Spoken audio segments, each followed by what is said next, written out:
Today's story follows an enslaved mother whose children were sold to pay $1,000 in debts. And what she did next was impossible. This is a painful and intense story about loss, desperation, and a choice that no one believed she could make. Take a moment, breathe, and listen carefully. Before we begin, make sure to subscribe to the channel and write in the comments which city and country you're listening from. Your participation helps keep these stories remembered instead of buried. Let's begin. In October of 1855 in Adams County, Mississippi, a white plantation owner named Thomas Whitmore made a decision that would eventually destroy everything he had ever built. He sold 3 children to pay off a gambling debt of $1,000. But these were not just any children. These were his own flesh and blood, children he had fathered through the systematic abuse of an enslaved woman named Celeste. He sold his own sons and daughter as if they were cattle, never imagining that the woman he had harmed for over a decade would be the architect of his complete and utter ruin. This is a story about what happens when a man underestimates the woman he believes he owns. It is a story about patience, about cunning, and about a mother's love, so powerful that it burned through every obstacle placed before it. It is also a story about justice, though not the kind that comes from courts or laws. This is the story of Celeste and how she brought a powerful white man to his knees without ever raising a weapon. To understand what happened in Adams County, you first need to understand what Mississippi looked like in the 1850s. By this time, cotton was king in the American South, and Mississippi sat at the very heart of that kingdom. The state had some of the richest soil in the entire region, particularly along the Mississippi River, where the land was dark and fertile from centuries of flooding. Plantation owners had carved out massive estates from this land, some spanning thousands of acres, all worked by enslaved people who had no rights, no freedom, and no legal protection from any cruelty their masters chose to inflict. Adams County was one of the oldest and wealthiest counties in the state. The town of Natchez, which served as the county seat, was home to more millionaires per capita than almost anywhere else in the United States. These were men who had built their fortunes on the backs of enslaved laborers, men who lived in grand-colored mansions while the people who made their wealth possible lived in rough wooden cabins with dirt floors. The social hierarchy was rigid and absolute. White planters sat at the top, followed by white overseers and merchants, then poor whites who owned no slaves, and at the very bottom, treated as property rather than people, were the enslaved. Thomas Whitmore was not one of the great planters of Adams County, but he desperately wanted to be. His family had arrived in Mississippi in the 1820s, purchasing a modest property of about 400 acres that they called Whitmore Hall. It was not a grand estate by local standards, but it was respectable. Thomas inherited the property in 1841, when his father died of yellow fever, and from the very beginning he was consumed by the desire to expand, to grow, to become one of the wealthy elite, whose approval he so desperately craved. The problem was that Thomas Whitmore had expensive tastes and very little business sense. He gambled heavily on horse races and card games. He invested in ventures that collapsed. He bought things he could not afford to impress people who looked down on him anyway. By the early 1850s, Whitmore Hall was mortgaged to the limit, and Thomas was drowning in debt that he hid from everyone, including his wife Margaret. Margaret Whitmore came from a family with more social standing than money, which made her the perfect match for Thomas in one sense and a disaster in another. She brought respectability but no fortune. She was a cold woman, rigid in her beliefs, and obsessed with maintaining appearances. The couple had 2 children together, both sons, who were sent away to boarding school in Virginia at young ages. Margaret ran the household with an iron fist and spent most of her time engaged in social activities with other plantation wives, pretending that everything at Whitmore Hall was perfectly fine. At the time our story begins, Whitmore Hall was home to approximately 47 enslaved people. They worked the cotton fields, tended the livestock, maintained the house, and performed every task necessary to keep the plantation running. Among them was a woman named Celeste. Celeste had been born on a plantation in Virginia around 1822. She never knew her father. Her mother, a woman named Ruth, worked as a house slave and raised Celeste to be quiet, obedient, and invisible. These were survival skills in a world where attracting attention could get you beaten or sold. When Celeste was 12 years old, her mother was sold to a trader heading south to pay off her master's debts. And Celeste never saw her again. She was sold separately to a family moving to Mississippi, and after changing hands twice more, she ended up at Whitmore Hall in 1837 when she was about 15 years old. Thomas Whitmore noticed her immediately. Celeste was what slave traders of the era would have called a fancy girl, a term that should make your skin crawl, but which was used openly and commonly in the antebellum South. It referred to enslaved women and girls who were considered attractive by white standards and who were often purchased specifically for exploitation. Celeste had light brown skin, which indicated mixed ancestry somewhere in her family line, and features that Thomas Whitmore found appealing. Within months of her arrival at the plantation, he began visiting her cabin at night. There was no courtship, there was no seduction, there was only power and violence. Thomas Whitmore abused Celeste for the first time when she was 15 years old and continued to assault her regularly for the next 18 years. This was not unusual in the antebellum South. Historians estimate that by the time of the Civil War, the majority of enslaved people in America had some European ancestry, a statistic that speaks to the epidemic of sexual violence that white men perpetrated against black women for generations. Masters had total legal control over enslaved women's bodies. There was no law that recognized the rape of an enslaved woman as a crime. In the eyes of the law, Celeste was property, and Thomas Whitmore could do whatever he wanted with his property. Celeste's first child, a boy she named Samuel, was born in 1843. The baby's skin was noticeably lighter than Celeste's own, and his features bore an unmistakable resemblance to Thomas Whitmore. Everyone on the plantation knew whose child Samuel was. The other enslaved people knew. The white overseers knew. Margaret Whitmore knew, though she never spoke of it directly. This was another ugly reality of plantation life that everyone understood and no one discussed openly. Mixed-race children fathered by white masters were everywhere, living proof of systematic exploitation that polite society pretended did not exist. 3 years later, in 1846, Celeste gave birth to a daughter she named Eliza, and in 1850 she had another son, Isaiah. All 3 children were Thomas Whitmore's. All 3 were born into slavery, and all 3 were raised by Celeste alone in a small cabin behind the main house, while their father lived in comfort just a few hundred yards away and pretended they did not exist. Celeste did everything she could to protect her children and give them what small joys were possible within the confines of their brutal existence. She sang to them every night. She told them stories about a world where people could go wherever they wanted and do whatever they chose. She taught them to be careful, to stay out of sight, to never give any white person a reason to notice them. She also watched them constantly for any sign that Thomas Whitmore might turn his attention to Eliza the way he had turned it to her. By 1855, Samuel was 12 years old and already working in the fields. He was tall for his age and strong, a good worker who kept his head down and did what he was told. Eliza was 9, a quiet girl who helped with domestic work in the main house and who had learned, as her mother had learned, to be invisible. Isaiah was 5, still young enough to play with the other children on the plantation, still innocent enough to smile and laugh despite the world he had been born into. Celeste loved them with a ferocity that frightened her sometimes. They were the only good things in her life, the only things that were truly hers. She would have died for them without hesitation. She would have killed for them if she had to, but she never imagined that she would have to watch them be taken from her, sold like animals to strangers, while their own father counted the money. The trouble began in the summer of 1855. Thomas Whitmore had gotten himself into a gambling debt that he could not pay. He owed $1,000 to a man named Crawford, a cotton broker from Natchez who was not known for his patience. Crawford had given Whitmore multiple extensions, but his patience had run out. He wanted his money, and he made it clear that if he did not get it, he would start talking publicly about Whitmore's debts. In the social world of Adams County, where reputation was everything, this threat was almost as frightening as physical violence.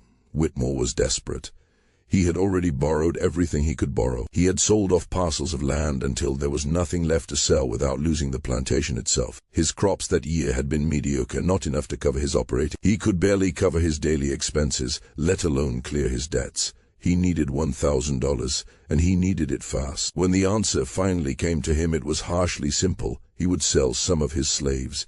In the antebellum South, slave sales were normal, as ordinary, and accepted as selling cattle or horses. Every southern town had slave markets where human beings were openly bought and sold. Natchez had one of the biggest markets in the area, located at a place called Forks of the Road, where hundreds of enslaved people were sold each month. Prices depended on age, health, strength, skills, and other details. A strong, healthy adult male field worker could sell for anywhere between $800 and $1,500. Women usually sold for a little less unless they were trained trained for domestic work or were young, attractive, in which case they could bring much higher prices for obvious and horrifying reasons. Children were generally worth less than adults, but a healthy child who could grow into a productive worker was still seen as valuable property. Thomas Whitmore knew exactly who he would sell. Samuel was strong and healthy and already able to do serious work in the fields, which meant he would bring a good price. Eliza was young, pretty, and trained in domestic duties, the kind of girl that certain buyers looked for. Isaiah was very young,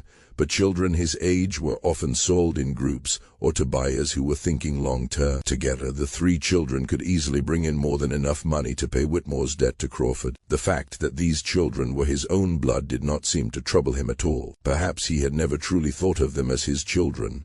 Perhaps years of denying their existence had convinced him they meant nothing. Or perhaps he was simply so desperate, so afraid of public shame and financial ruin, that he was willing to do anything to protect himself. Whatever the reason, Thomas Whitmore made his choice, and on a cool morning in October of 1855, he acted on it. Celeste had no idea what was about to happen. She woke before sunrise, as she did every day, and started her work in the kitchen. Years earlier, she had been assigned to domestic labor, which meant her days were spent cooking, cleaning, and serving inside the main house, while her children worked in other parts of the plantation. The work was exhausting, but it allowed her to stay close to the house where she could sometimes catch a glimpse of her children and reassure herself that they were safe. The first sign that something was wrong came around mid-morning. Celeste was in the kitchen when she heard horses approaching, more horses than usual. She looked out the window and saw Thomas Whitmore riding up the drive with three men she did not recognize. They were well-dressed, clearly men with money, and they carried themselves like people who had come to conduct business. A cold feeling settled deep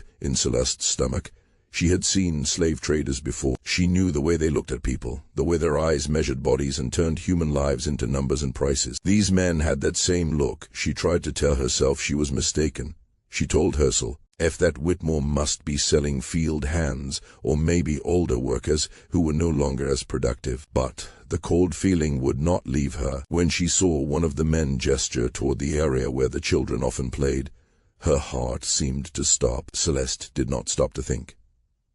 She ran out of the kitchen toward the slave quarters, ignoring the shout behind her and caring about nothing except reaching her children. She found Samuel first, grabbed his arm, and demanded to know where Eliza and Isaiah were. Before he could answer, she heard Eliza scream.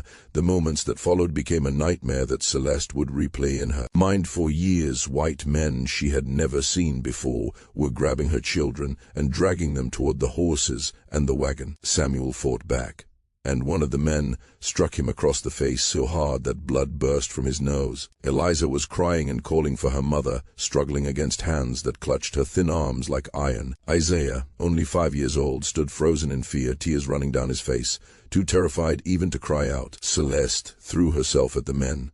She scratched, clawed, and bit, using every bit of strength she had.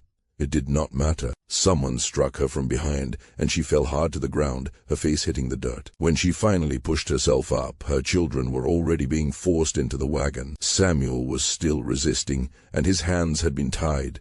Eliza had gone limp, her eyes empty and distant with shock. Isaiah was crying for his mother, stretching his small arms toward her and calling her name again and again. Standing beside the wagon, watching everything with a blank, empty expression, was Thomas Whitmore. Celeste looked at him, at the man who had violated her for nearly 20 years, the man who had fathered her children and was now selling them like animals. In that moment, something inside her changed. The fear and panic that had driven her seconds before turned into something colder and harder, something patient and deadly. She did not scream. She did not beg. She simply stared at Thomas Whitmore, and in that silence she made a vow. She did not know how it would happen or when, but she would destroy him.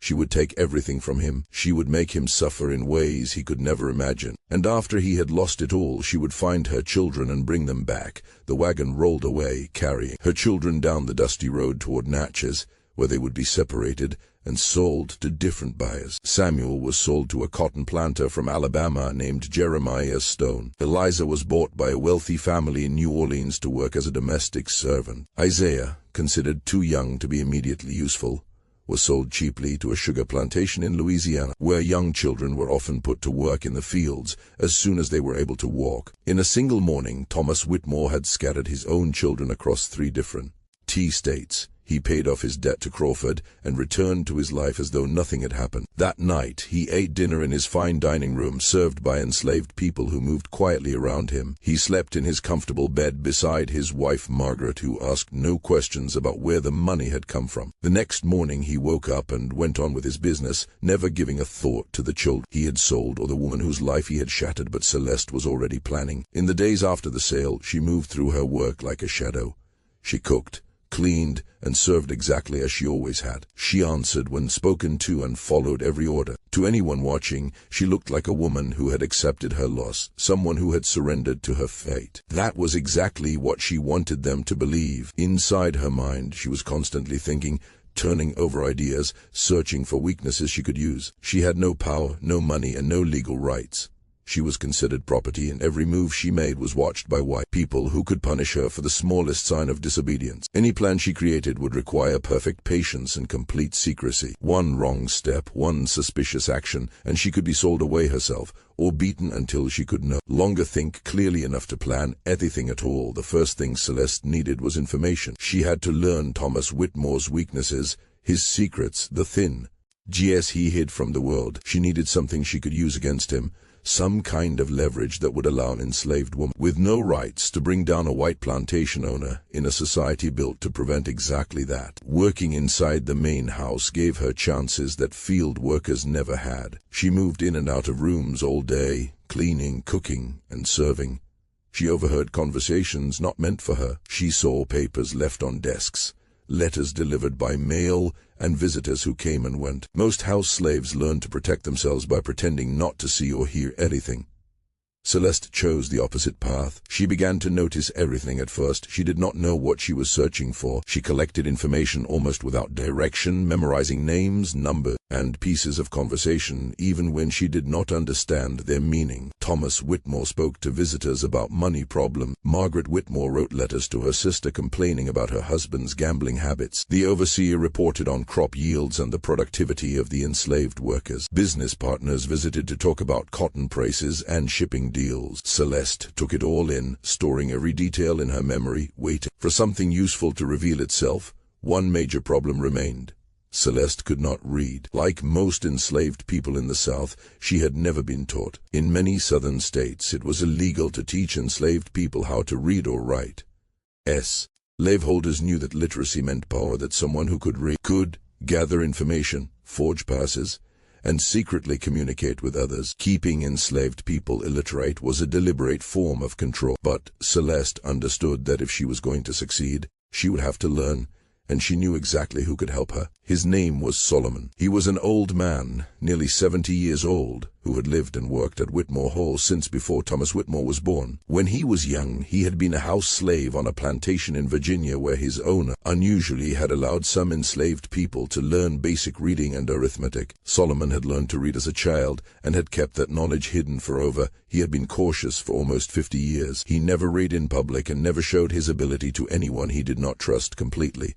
That was true, but Celeste had known him for her entire time at Whitmore Hall, and she knew his secret. One night, very late, she had seen him reading a torn piece of newspaper he had picked up somewhere. When he looked up and noticed her watching, they froze. For a long moment, they just stared at each other. Then Celeste turned away and walked off without saying anything, and after that, neither of them ever spoke about what she had seen. Now she went to Solomon and asked him to teach her. It was a huge risk for both of them. If they were discovered, the punishment would be terrible. Solomon could be sold away, whipped, or even killed. Celeste could face the same fate, but Solomon studied her face and saw something in her eyes that made him agree. Maybe he saw the anger and strong will hidden behind her quiet manner. Maybe he simply knew that some dangers were worth facing. Whatever the reason, he said yes.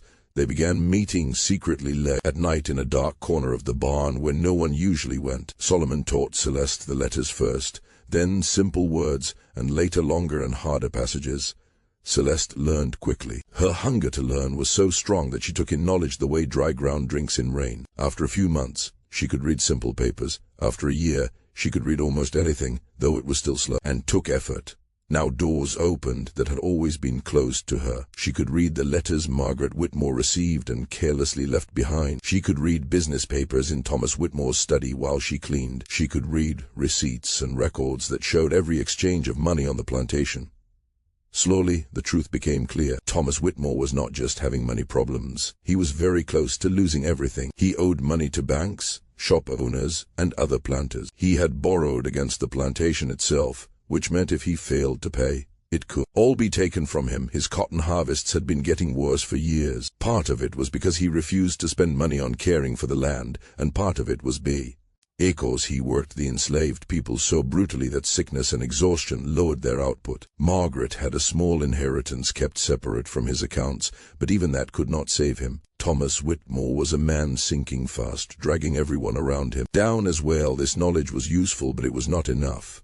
Debt might shame Whitmore, but it would not ruin him. Many planters lived on borrowed money. Creditors might push him or force him to sell property, but that was not the destruction Celeste wanted. She needed something stronger, something that would turn his own world against him, something that would make him untouchable. She found it in the spring of 1857, nearly 2 years after her children were sold. While cleaning Thomas Whitmore's study, she came across a letter left in an unlocked drawer. It was addressed to a man named Harrison, one of Whitmore's oldest friends from their school days. The letter was years old, written around the time Isaiah was born, and it was clearly in Whitmore's handwriting. As Celeste read it, her hands began to shake. The tone was relaxed and joking, the way men sometimes write when they believe no one else will ever read their words. Whitmore complained about his wife, calling her cold and distant, and then bragged about his relationship with Celeste. But it was not the kind of relationship people might assume. He wrote openly about his children, Samuel and Eliza, and the baby just born. The way he described them left no doubt that he was their father. He made crude jokes about his hidden family in the slave quarters. He seemed pleased that his true bloodline might continue through children who would never carry his name. He even mentioned specific physical features that proved he had closely observed them, details no one else could know. It was a clear confession, written and signed by his own hand. Celeste stood in the study, barely breathing, reading the letter again and again. Her heart pounded so hard it felt like it might burst from her chest. She knew she had found exactly what she needed. If this letter reached the right people, it could destroy Thomas Whitmore far more completely than any money trouble ever could. White Southern society refused to speak openly about such things, but it could not ignore proof. White masters fathered children with enslaved women all the time, but they denied it. They never wrote it down. They certainly did not joke about it in letters that could be discovered. The entire system depended on pretending that light-skinned children in the slave quarters had no clear origin. When that lie was shattered publicly, the damage could be severe. Other planters would avoid him. Business partners would cut him off. The polite lie that held the system together would be exposed, and everyone who depended on that lie would hate the man who forced them to face the truth. There were also serious money consequences. Whitmore had not only fathered enslaved children, he had sold them. The buyers believed they were purchasing full-blooded enslaved people, not the mixed-race children of a white planter. In the cruel logic of the slave market, this was fraud. The buyers could demand their money back. They could sue. They could accuse him of deception.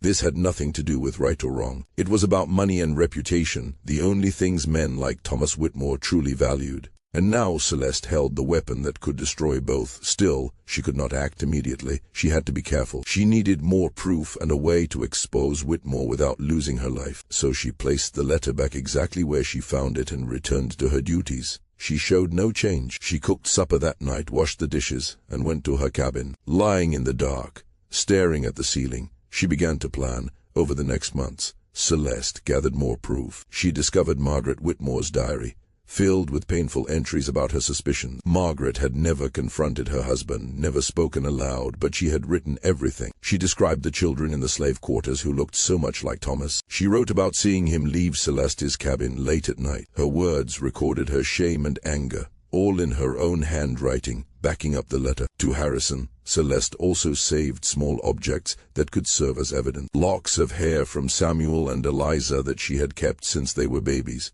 A small toy Thomas H.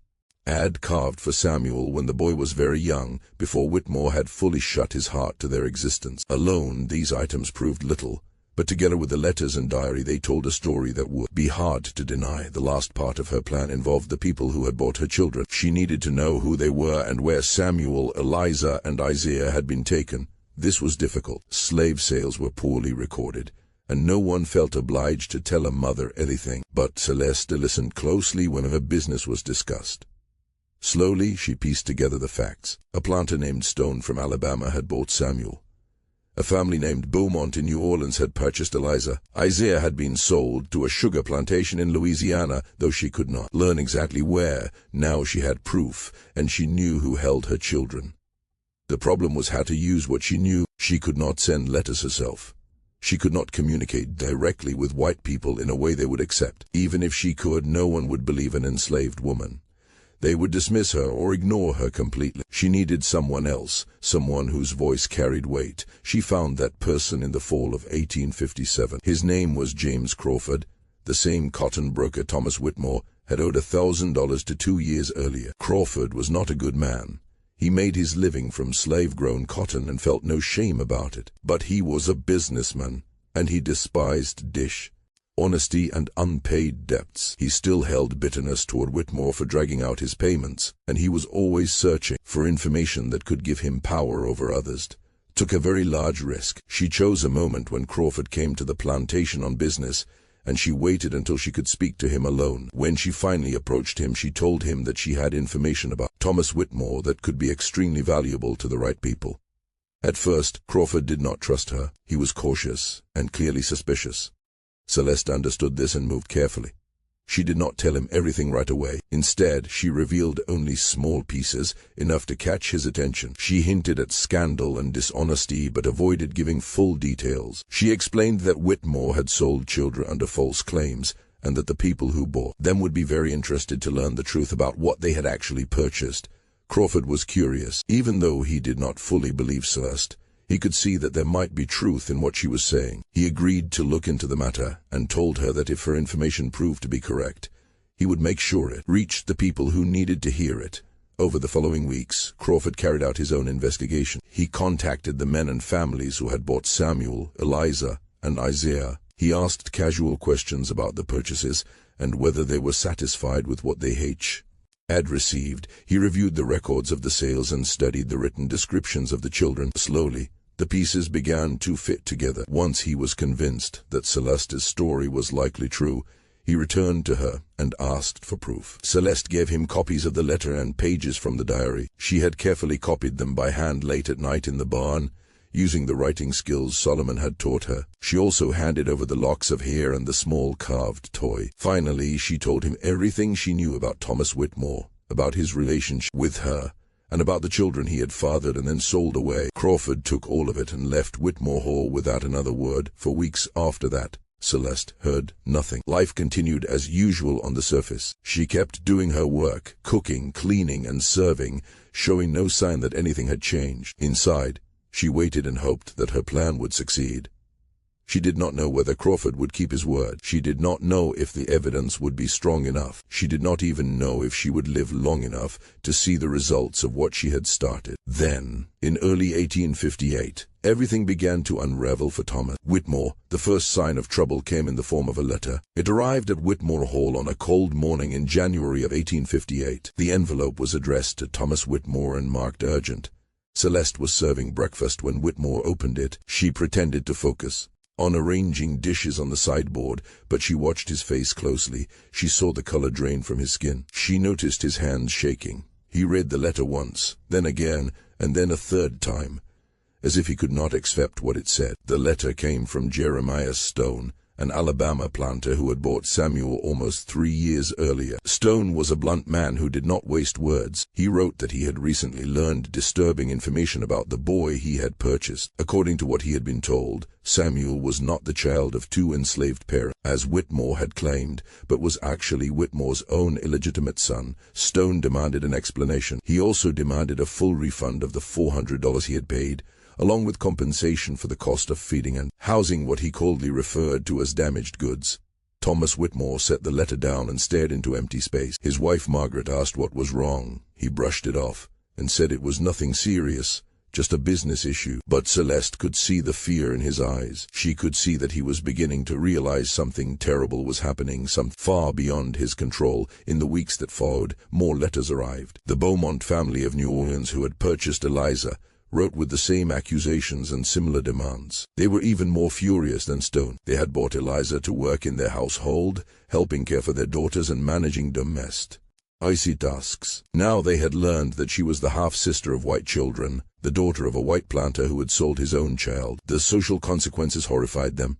What if others found out? What if their friends discovered that they kept an enslaved girl in their home who shared blood with the planter class? They demanded their money back at once, and insisted that Whitmore take the girl back before the scandal spread any further. The sugar plantation in Louisiana that had bought Isaiah did not bother sending letters. Instead, they sent a representative directly to Adams County. He was a hard-looking man who arrived at Whitmore Hall and insisted on speaking with Thomas alone. Celeste did not hear what was said during that meeting, but she saw Whitmore afterward. He looked like a man who had just been told he was dying.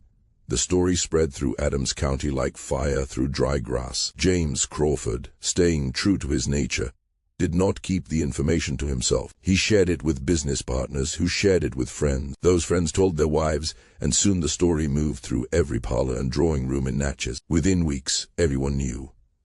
Thomas Whitmore had fathered children with an enslaved woman. He had sold those children to unsuspecting buyers. He had committed fraud. He had lied. He had broken the unspoken rules that governed how such matters were supposed to remain hidden. The response was quick and unforgiving. This was not a bow. Ute morality.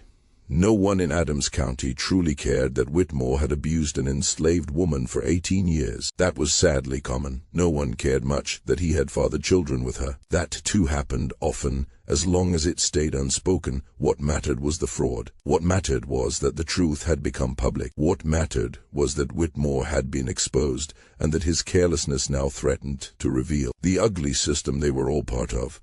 Other planters quickly began to pull away from him. Men who had once eaten at his table and hunted on his land suddenly found excuses to avoid him. Invitations stopped coming. When Whitmore attended church, people shifted away from him as though he carried an illness. Margaret Whitmore sat stiff and pale beside him, enduring the stares and whispers, her face frozen in humiliation. The financial damage came soon after. Creditors who had once been patient demanded immediate payment. Banks called in their loans. Business partners who had once ignored his gambling and poor money management now refused to work with him. Within 3 months, Thomas Whitmore went from being a struggling but accepted planter to a man no one would lend money to. The buyers of the children followed through on their threats. Jeremiah Stone filed a lawsuit in Alabama, demanding a refund and additional damages for fraud. The Beaumont family did the same in Louisiana.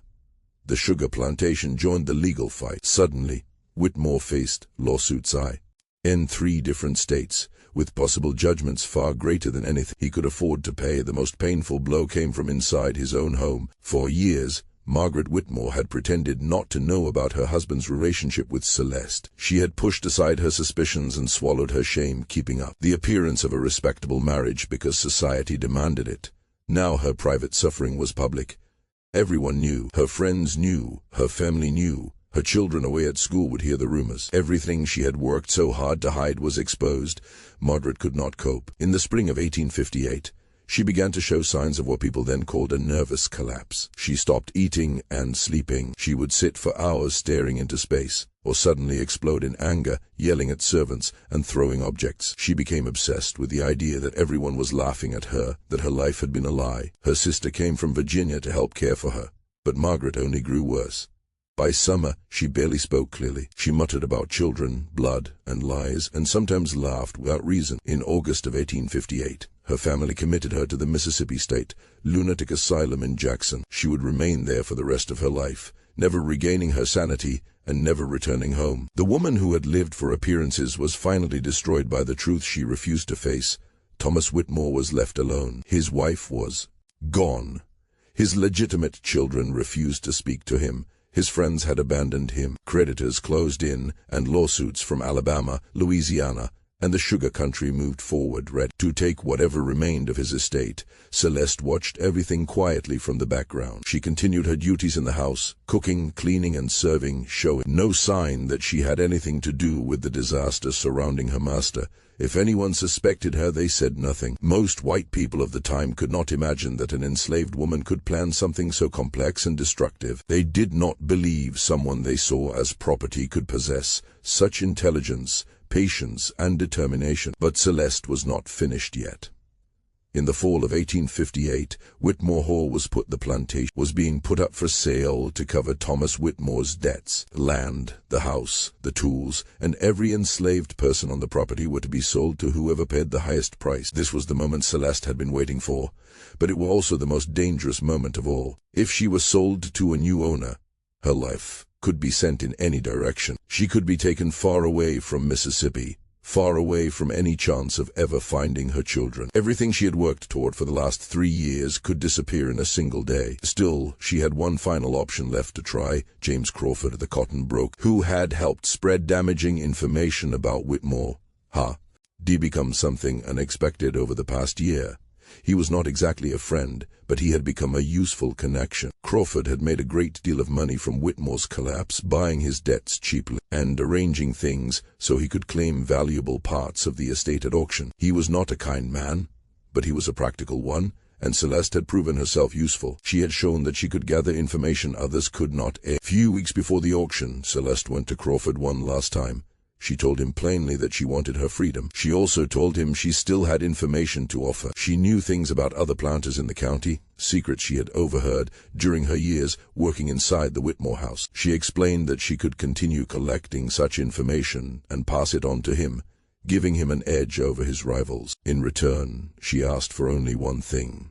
She wanted to be free. Crawford thought carefully about the proposal. He was a businessman, and he knew how to recognize a profitable deal. An enslaved woman who could read and write, who had already shown skill in handling sensitive knowledge, and who had ties across the household slave networks of Adams County, was more valuable as a free person than as property. If he bought her and then freed her, she would owe him. She would work with him out of gratitude and self-interest, not fear. And he would gain access to places he could never enter himself. In the end, he agreed at T. Whitmore estate auction in October 1858. James Crawford bought Celeste for $350. 1 week later, he signed the documents that legally set her free.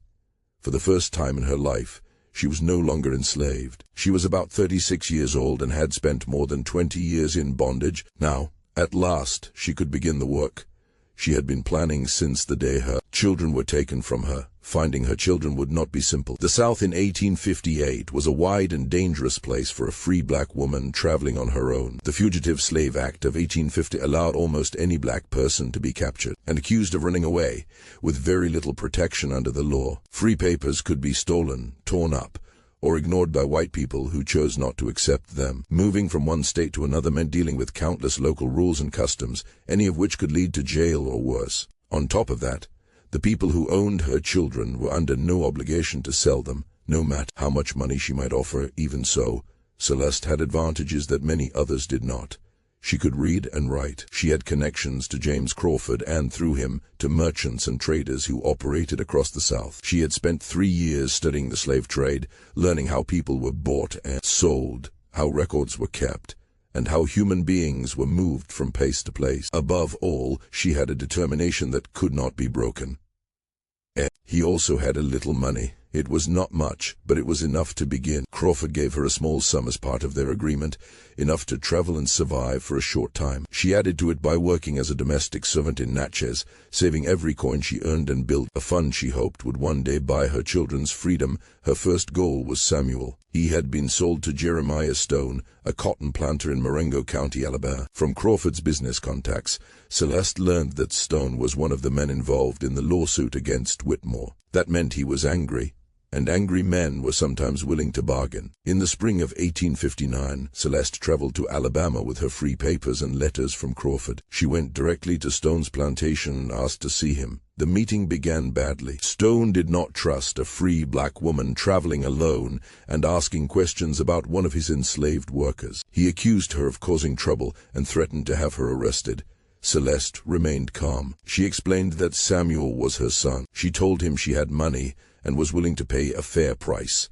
even more than what he had originally spent. She appealed to his self-interest, reminding him that he was still tied up in costly legal battles with Whitmore, and that selling Samuel would remove one problem from his life. Stone considered the offer. He had never felt comfortable owning Samuel, especially after learning the truth about the boy's parentage. Having the son of a white man among his slaves was an uneasy reminder of things he preferred to forget. Celeste was offering cash, and more than the boy would likely bring at market. In the end, he agreed to sell. The price was $500 more than Celeste had. She returned to Mississippi and spent the next 6 months working, saving, and borrowing small amounts. Crawford helped, and so did free black communities in Natchez who believed in her mission. By the fall of 1859, she finally had enough money. She went back to Alabama, paid Jeremiah Stone, and walked off his plantation with her son. Samuel was 15 years old. He barely recognized her. He had spent 4 hard years as a field hand, working from sunrise to sunset, punished when he slowed, and often left hungry. The child who had once fought the men who took him was now a young man with scars on his back and exhaustion in his eyes. It broke Celeste's heart to see what he had endured. But he was alive, he was free, and he was with her. They returned to Mississippi together, and Celeste immediately began planning the next rescue. Eliza was in New Orleans, still owned by the Beaumont family. This would be more difficult. New Orleans had a large and complicated slave market, and the Beaumonts were wealthy and might refuse to sell. Still, Celeste had learned from experience that patience and steady effort could overcome even the greatest barriers. In early 1860, she traveled to New Orleans and spent weeks quietly gathering information about the Beaumont household. She learned their daily habits, their money troubles, and their social ties. She discovered that Eliza had become a skilled seamstress, which increased her value. She also learned that the family was planning to move to France to escape the growing conflict over slavery. They did not want to take enslaved people with them and would need to sell. Celeste carefully placed herself as a buyer. Using Crawford's connections, she presented herself as an agent for a free black community in Ohio that wanted to purchase enslaved people and bring them north. The story sounded believable and protected her from too many questions. The Beaumonts agreed to sell Eliza for $600. It was more money than Celeste had ever held at one time, but she was ready. She had saved, borrowed, and prepared for this moment. In March of 1860, Celeste bought her daughter's freedom. Eliza was 13 years old, thin and quiet, with eyes that looked far older than her face. She had spent nearly 5 years in the Beaumont home, learning to sew, clean, and make herself unnoticed, just as her mother had learned long before. When Celeste found her and told her the truth, Eliza did not cry or speak. She simply looked at her mother for a long time and then nodded, as if she had always believed this day would come. Now Celeste had 2 of her children back. But Isaiah was still missing, and finding him was the hardest challenge of all. He had been sold to a sugar plantation in Louisiana, but Celeste never knew which one. Sugar plantations were harsher than the cotton fields, she understood, more deadly and more cruel. Enslaved people there often did not live long, worked to death in mills and boiling houses where raw cane was turned into sugar. A child sent there at 5 years old might not live to see 10. For more than 2 years, Celeste searched for her youngest son. She traveled across Louisiana, following rumors that often led nowhere. She paid overseers and clerks to look at records. She questioned enslaved people who might have seen a boy like Isaiah. Danger surrounded her at every step. White people grew suspicious of a free black woman asking questions. Slave catchers saw a chance to kidnap her and sell her. Travel itself was risky in a region moving closer to war. When the Civil War began in April 1861, everything became even harder. With Confederate guns firing on Fort Sumter, the South fell into disorder. Travel was unsafe and uncertain. The networks Celeste depended on were broken apart, and many who had helped her now focused only on surviving. Still, Celeste refused to stop. She could not stop. She had come too far. She had destroyed a powerful white man, freed herself, and rescued 2 of her children. She would not abandon the third. Isaiah was alive somewhere. She believed it with all her heart, and she swore she would find him or die trying. She finally found him in the spring of 1863.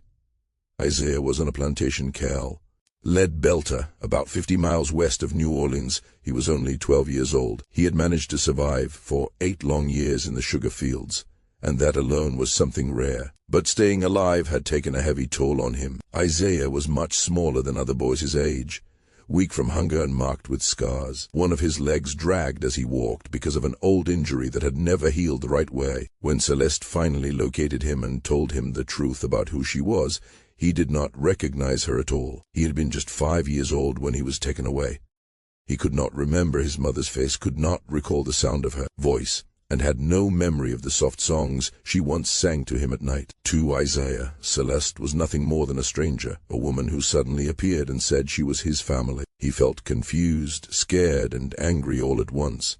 He did not know whether to believe her, but Celeste did not rush him. She had already spent many years waiting and hoping. She knew she could wait a little more. Getting Isaiah's freedom was not like the other cases because the war had changed everything. By the spring of 1863, Beltia was under Union control, and the Emancipation Proclamation had, at least on paper, freed all enslaved people in Confederate states. Still, life was far more complicated than the words on a document. Many enslaved people were still being held by owners who refused to accept the new law. Others had escaped to Union lines and live in contraband camps, free by name but suffering every day just to survive. People like Isaiah existed in a gray area with no clear legal protection. While plantation owners worked hard to keep control of their laborers, Celeste did not try to purchase her son this time. Instead, she went directly to the Union officers who were in charge of the area and told them everything. She showed them her free papers and the documents for Samuel and Eliza. She spoke about Thomas Whitmore and all he had done, about how he sold his own children, about the lies, abuse, and cruelty that shaped his life. She asked the officers to help her bring her son back. The officers listened carefully. Maybe they saw how powerful her story was, a perfect example of the true horror of slavery. Maybe they were simply good men who wanted to help someone who had suffered so much. Whatever their reasons, they acted. Soldiers were sent to Belta, and Isaiah was taken out of the fields. Celeste held her youngest child in her arms for the first time in 8 years. His body was stiff, and his eyes were unsure. He could not yet believe that this moment was real. Still, Celeste held him close and whispered that he was safe now. She told him she had searched for him for years without giving up. She promised that she would never let him be taken from her again. It did not happen quickly. It took many months before Isaiah began to trust her. It took many years before the deep wounds inside him started to heal. But Esther did not lose patience. She never had. Slowly and carefully she put her family back together, piece by piece, repairing what Thomas Whitmore had tried so hard to destroy. Whitmore's own life ended just as Celeste had hoped. After his plantation and property were sold, he was left with nothing at all. Lawsuits drained whatever little he had left. Creditors took everything they could find. He moved into a cheap boarding house in Natchez, living in a single small room, spending his days drunk and lost. The man who once dreamed of becoming one of Mississippi's greatest planters had become a poor alcoholic who could not walk down the street without people staring and whispering behind his back. The war completed his fall when Union forces occupied Natchez in 1863. He lost even the small income he had earned from Confederate bonds. He was briefly arrested as a Confederate supporter, though he had never done more than speak empty words. After his release, he returned to the boarding house and continued drinking himself into ruin. Thomas Whitmore died in 1864, alone in his rented room, his liver destroyed by years of alcohol abuse. He was 52 years old. No one attended his funeral except a minister who was paid to say a few lines. His legitimate sons, who survived the war, stayed away. His wife, Margaret, was still alive in an asylum in Jackson and did not even know her husband was dead. The newspapers never mentioned him. The man who sold his own children for $1,000 passed away. Forgotten and unmourned exactly as he had earned, Celeste lived nearly 30 years longer than he did. When the war ended, she made a home in Ohio with her 3 children. Samuel learned carpentry and built homes for the growing black community in Cincinnati. Eliza became a seamstress, using the skills she had learned, and later opened her own dress shop that welcomed both black and white customers. Isaiah, even after all he had suffered, learned to read and write. In time, he became a teacher and devoted his life to educating black children who had been denied learning for so long. Celeste never married again. What Thomas Whitmore had done left wounds that never fully healed, and she could not bring herself to trust another man. Still, she was never truly alone. Her children were always near, and later her grandchildren filled her home. They called her Mama Celeste and loved listening to her stories about the past, about slavery, about survival, and about how she fought to save her family.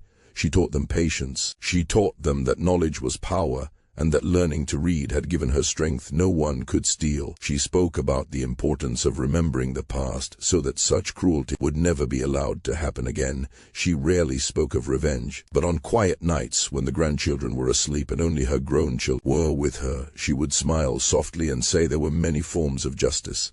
Some justice came from courts and laws, some justice came from God, and some justice came from people who refused to believe they were powerless, who watched and waited for years, and who struck at the right moment, using only truth, patience, and an unbreakable will. Celeste died in 1891 at about 69 years old. She was buried in a cemetery in Cincinnati, surrounded by her children, grandchildren, and great-grandchildren. Her grave marker, paid for by her family, carried a short message she chose herself.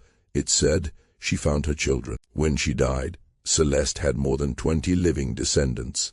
Every one of them was free. Every one of them knew the story of how their ancestor had been enslaved, abused, and forced to watch her children sold away. And every one of them knew how she answered that pain, not with violence or despair, but with intelligence, patience, and a love so strong that no cruelty could break it. Thomas Whitmore believed he could do anything to Celeste because the law called her his property. He believed the system would always protect men like him and crush women like her. He was wrong. That system, which looked powerful and unchangeable, was built on lie and cruelty, and such systems are always weaker than they seem. Celeste understood something Whitmore never did. Power is not always loud or visible. It does not always come from money, weapons, or authority. Sometimes it comes from knowing the truth your enemy wants hidden. Sometimes it comes from waiting patiently for the right time. And sometimes it comes from love, from the fierce determination of a mother who will do anything to save her children. The enslaved woman Thomas Whitmore thought he owned became the planner of his downfall. The children he sold like animals grew into free citizens of a country that ended the chains that once bound them. The family he tried to scatter across states came back together and created a legacy that would outlive his name for generations. Some debts are not paid with money. Some are paid with ruin. And some chains, the chains of love, determination, and righteous anger, are unbreakable.